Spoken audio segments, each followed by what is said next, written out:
베트남에 투자한 한국 기업들의 철수가 슬슬 본격화되고 있습니다. SK, 삼성, LG와 같은 베트남에 큰 투자를 아끼지 않았던 대기업들이 먼저 손을 빼기 시작하자 이를 따라 다른 기업들도 발빠르게 손절을 하고 나섰는데요. 베트남 정부는 2018년 6월 갑작스럽게 사이버 보안법을 제정하더니 자국 내에서 사업하는 모든 외국 기업들의 개인정보와 관련된 기업들의 모든 데이터를 베트남 내에서만 저장해야 한다는 말도 안 되는 법안을 개정했었습니다. 이에 따라 한국 기업들은 여러 우회적 요소를 찾았으나 적발될 시 무조건 기업 매출의 5에서 10%까지 벌금으로 부과하겠다고 하여 많은 기업들이 철수를 고민하고 있는 상황입니다. 말 그대로 자국 내 기업을 몰아주기 위해 대놓고 법을 뜯어고친 것인데요. 심지어 최근에는 신세계인터가 베트남에서 자사생활용품 브랜드 자주 매장을 철수하기로 결정했다는 기사가 올라왔는데요. 신세계인터가 2019년 6월 베트남 호치민에서 처음 자주 매장을 열면서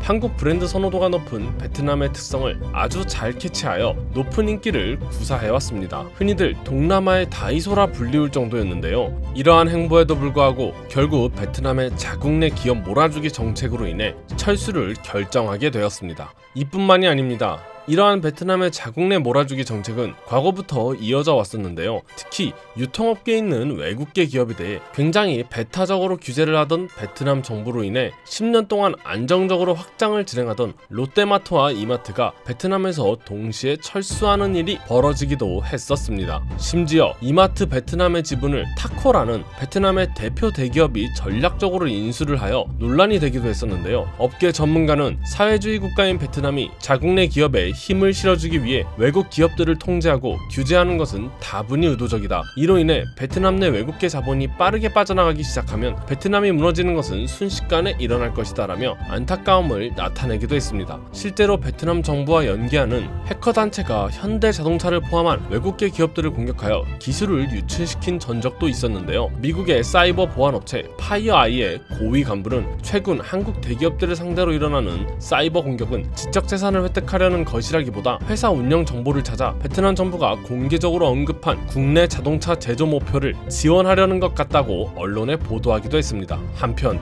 이와 같은 사건들에 대해서 베트남 정부는 시종일관 침묵으로 대답을 해왔었는데요. 결국 이런 사태가 반복되자 한국 기업들도 더 이상 그들에게 끌려다닐 수 없었기에 철수를 진행하게 됩니다. 수많은 한국 기업들이 손해를 감수하고 실제로 철수를 감행하자 베트남 정부는 화들짝 놀라며 급하게 한국 기업들의 규제를 풀어주며 양국 간 협력 강화를 높이자고 말하였지만 이미 떠나버린 기업들은 다른 시장을 개척하기 위해 인도네시아 또는 남미로 향하고 있는 상황입니다. 특히 삼성이 베트남에 있던 공장을 구미 공장으로 이전한 것이 가장 컸는데요. 과거 농업사회를 유지해오던 베트남의 경제를 삼성이라는 초거대 자본이 들어오면서 베트남의 GDP가 아주 크게 올랐었습니다. 이에 따라 베트남의 시민들의 삶도 굉장히 풍족해지며 삼성을 따라 들어온 수많은 한국 기업들로 인해 베트남은 단기간에 고성장을 기록할 수 있었는데요. 정작 기업들이 자리를 잡고 본격적으로 사업을 시작하자 말도 안 되는 규제와 벌금으로 기업들에게 갑질을 행한 것이죠. 베트남 정부가 한 발 물러 기업들에게 사과하며 규제를 완화하겠다 하였지만 이미 떠나간 자리에 베트남 시민들은 충격에 빠지며 베트남 정부를 향해 항의 메시지를 보내고 있기도 합니다. 여기에 엎친 데 덮친 격으로 신세계 자주 브랜드까지 철수를 하니 시민들의 불안은 나라가 망할 수 있다는 공포감으로 바뀌기 시작하였고 베트남 정부 입장에서는 더 이상 한국 기업들을 자신들의 입맛대로 맞출 수가 없게 되며 눈치만 보고 있는 상황인 것입니다.